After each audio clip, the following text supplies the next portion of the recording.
அது சொல்கிறேன் கேட்டுக்குங்க. லைலா கல்லூரி எப்பயுமே ஒரு கருத்து கணிப்பு நடத்துவானுங்க. அது அந்த கருத்து கணிப்பு எப்பயுமே பார்த்தீங்கன்னா திமுகவை சார்ந்தே தான் போய்கிட்டு இருக்கோம்.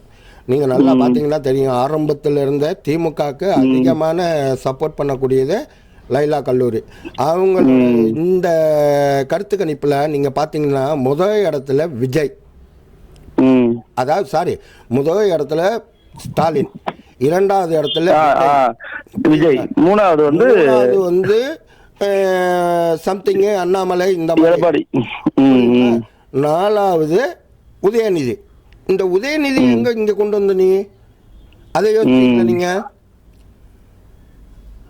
இதுக்கு ஒரு விளக்கம் ஒண்ணு செங்கோட்டையன் சார், இதுக்கு விளக்கம் ஒண்ணு செங்கோட்டையன் சார் சொல்லியிருந்தாப்ல, பத்திரிகையாளர் சந்திப்புல கேள்வி கேட்டிருந்தாரு.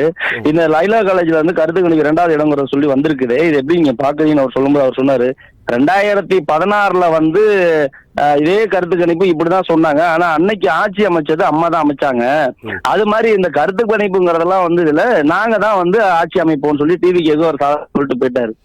இப்ப நீங்க சொல்ற மாதிரி இதையும் நம்ம யோசிக்க வேண்டியதா இருக்கு.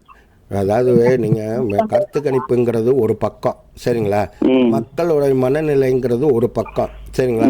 எப்பயுமே பார்த்துக்கோங்க, டீ கடையில் பேசுகிறத வச்சு நம்ம வந்து அரசியல் பார்க்க முடியாது. அரசியல் டீ கடையில் எப்படி நடக்கும்னு கேட்டிங்கன்னா, கட்சிக்காரனை தான் பேசுவான். பொதுமக்கள் யாருமே அரசியல் பேச மாட்டாங்க. எனக்கு எதுக்கு வம்புமா, ஏன்னா அவனை பொறுத்த வரைக்கும் ஓட்டு போடுறதில்ல காமிச்சுக்கிறேன் நான், ஓட்டன்னைக்கு நான் பார்த்துக்கிறேன்ற மாதிரி தான் அவன் போவான். ஆனால் இந்த தொண்டர்கள்ன்ற இந்த கொத்தடிமை இருக்குது பார்த்தீங்களா, இதுங்க தான் பார்த்தீங்கன்னா நாட்டாமை பண்ணும், எல்லாமே பண்ணோம். அதனால் அதை வந்து நம்ம ஒரு பெரிய விஷயமாகவே எடுக்க வேணாம். வேண்டியது என்னன்னு கேட்டிங்கன்னா, இந்த கருத்து கணிப்பெல்லாம் தள்ளி வைங்க. உங்களோட மனநிலை, உண்மையிலுமே உங்களுடைய மனநிலை என்னவா இருக்குது, இந்த பீரியடு இந்த இதுன்றதெல்லாம் விடுங்க. மக்கள் சந்தோஷமாக இருக்காங்களா, வருமானம் இருக்கா, என்ன எந்த குற்றங்களும் நடைபெறாமல் சட்ட ஒழுங்கு சரியாக இருக்கா, கிடைக்கிற நிதி கரெக்டாக இருக்கா, இப்போ இல்லை இது போகுதா, இதெல்லாம் யோசிச்சு பார்த்தீங்கனாலே உங்களுக்கு புரிஞ்சிடும் கட்சியோட இது தமிழக அரசோட நிலை என்னன்னு. இல்ல அது ஒரு செயல நீங்க சொல்றதை நம்ம ஏத்துக்கணும். இன்னொரு விஷயம் என்னன்னா, நீங்க 5 வருஷம் ஆட்சி பண்ணுங்கன்னு தான் மக்கள் வந்து தேர்ந்தெடுத்து அவங்கள்ட்ட பொறுப்பை கொடுக்குறோம். அப்படி பொறுப்பை கொடுக்கும் போது அவங்கள 5 வருஷம் நீங்க ஆட்சி பண்ண விடணும்ல. இப்போ நீங்க ஆட்சி பண்றதுக்கு முன்னாடி போன ஒரே வருஷத்திலேயே நீங்க இதை பண்ணல அதை பண்ணலன்னு உடனே ஆர்ப்பாட்டங்கள் பண்றதும் இது மாதிரி பண்றோம், இந்த மாதிரி இதெல்லாம் எழுதும்போது அவங்க நீங்க அரசியல் பண்றதுக்கு விடுறீங்களானே கேள்விக்குறியா இருக்குல்ல. ஒரு 5 வருஷம் நீங்க தேர்ந்தெடுத்து சொல்றீங்க. தலைவர இதே ஜெயலலிதா அம்மா இறந்துட்டு எடப்பாடி ஆட்சி அமைச்சு எடப்பாடி அவர்கள் ஏறி உட்கார்ந்து முதலமைச்சராக இருக்கும் பொழுது 365 நாள், சரிங்களா, 3 வேளை, காலை மதியம் சாயந்தரம் 3 வேளை, இப்படி 4 வருஷம், சரிங்களா, போராட்டம் நடந்தது ஒவ்வொரு மாவட்டத்திலையும். நீங்க இதை புரிஞ்சுக்கங்க.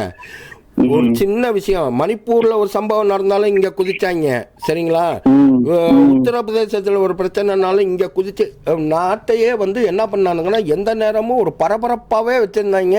எதிர்கட்சி கூட்டம் எப்பயுமே, எதிர்கட்சி எப்பயுமே இறங்காது களத்துல, அதுக்குன்னு ஒரு அல்ல கைங்க ஒரு 10 பேர் இருப்பாங்க, சரிங்களா. அந்த அல்ல கைங்க தங்க கொடியை எடுத்துக்கிட்டு அவங்க போய் ஆர்ப்பாட்டம் பண்ண, அப்ப அர்த்தம் என்னன்னா பொதுமக்கள் ஆர்ப்பாட்டம் பண்ற மாதிரியே உருவாக்கி வச்சிருப்பாங்க. பின்பக்கம் பாத்தீங்கன்னா, பின்புலத்துல பாத்தீங்கன்னா திமுக இருக்கும், புரியுதுங்களா. அப்படி ஒவ்வொரு ஆர்ப்பாட்டத்தையும், இப்ப இந்த ஆசிரியர் ஆர்ப்பாட்டம், தூய்மை பணியாளர் ஆர்ப்பாட்டம், இந்த நர்சிங் ஆர்ப்பாட்டம், இவங்க எல்லா ஆர்ப்பாட்டமும் இப்ப நடந்துகிட்டு இருக்குது. இதே தானே 2021 முன்னாடி நடந்துட்டு இருந்தது. அப்போ போய் திமுக என்ன சொல்லிச்சு, எல்லாத்தையும் அமைச்சு தரோம் செஞ்சு தரோம் தானே சொல்லிச்சு. அப்ப இந்த 4 வருஷம் செய்ய முடியாதவரு இந்த 3 மாசத்துல செஞ்சு முடிச்சிருவார. 3 மாசத்துல செய்வாருன்னு நான் சொல்லல. யாரு ஆட்சி அமைச்சாலும் 5 வருஷம் அவங்களை வேலை பார்க்க விடுங்க. நான் ஒரு பொதுவான கருத்தை தான் சொல்றேன். அவங்க கையை கட்டி போட எல்லா கட்சிகளுக்கும் தான் சொல்றேன். நான் என்ன கேட்கிறேன், யாரோட கையும் கட்டி போடல, புரியுதுங்களா. இப்ப காவல்துறையோட கையை கட்டி போட்டு எந்த நடவடிக்கை நீங்க அப்படி சொல்றீங்க. 3 மாசத்துல தீர்க்க முடியுமான்னு கேக்குறீங்க. 5 வருஷம் தீர்க்க முடியாத ஒரு பிரச்சனையா இப்ப பாருங்க, ஒரு 3 நாளைக்கு முன்னாடி பழைய ஓய்வு திட்டத்துக்கு ஒரு இதை கொடுத்துட்டாங்க. இவங்களும் அதை சமாதானம் ஏத்துக்கிட்டு தானே போய் ஸ்வீட் ஊட்டி விட்டாங்க முதல்வர் அவர்களுக்கு. அது அப்படியே உங்க கருத்தை கொண்டு போய் கவர்மெண்ட் ஸ்டாஃப் இருக்காங்க பாத்தீங்களா, அவங்கள்ட்ட போய் கேளுங்க. இந்த தலைவர் யாரு ஸ்வீட் கொடுத்தது, யாரு? அவங்க தானே கொடுத்தாங்க. டாக்டர் ஜியோட தலைவர்கள் போய் வாயில ஸ்வீட்டை ஊட்டி விட்டு கொடுத்துட்டு வந்துட்டாங்க. அவங்க யாருன்றது உங்களுக்கு தெரியுதோ இல்லையோ, அதுக்கப்புறம் ஆர்ப்பாட்டம் இல்லையே. யார் சொன்னா? இப்போ ஆசிரியர்கள் ஆர்ப்பாட்டம் இருக்க யார் சொன்னது? இப்போ உண்மை என்னன்னு தெரிய வரைக்கும் நீங்க தாங்க இது பண்ணிட்டு இருப்பாங்க அவங்க. இல்ல ஒரு மறுப்பு தான் சொல்லியிருக்காங்க. இருங்க ஒரு நிமிஷம், நான் சொல்றதை கேளுங்க, ஒரே ஒரு நிமிஷம் கேளுங்க. முதல்வர் வந்து பதவி ஏற்க அன்னைக்கு டாக்டர் ஜியோ அன்னைக்கு நைட்டு போய் ஜெயிச்ச அன்னைக்கே நைட்டு போய் பார்த்துட்டு வாழ்த்து தெரிவிச்சுட்டு வெளியே வந்து ப்ரெஸ் மீட் கொடுத்தது டாக்டர் ஜியோ தலைவர்களா இல்லையா? ஆமாவா? உனக்கு நீ வந்து அரசு பணியாளர், நல்லா தெரிஞ்சுக்கங்க, அரசு பணியாளர். உன்னை நம்பி இந்த அரசு பணியாளர்களை நம்பி தான் எலெக்ஷன் கமிஷன் என்ன பண்ணுதுன்னா ஓட்டு வாக்குச்சாவடியே வச்சிருக்கு. சரிங்களா? நீ வந்து ஜெயிச்ச உடனே நீ போய் கை கொடுக்குறன்னு, அப்ப நீ இங்க என்ன வேலை பார்த்துருப்ப? சந்தேகம் வருமா வராதா? எல்லாத்துக்கும் வருமா வராதா? நீங்களே சொல்லுங்க.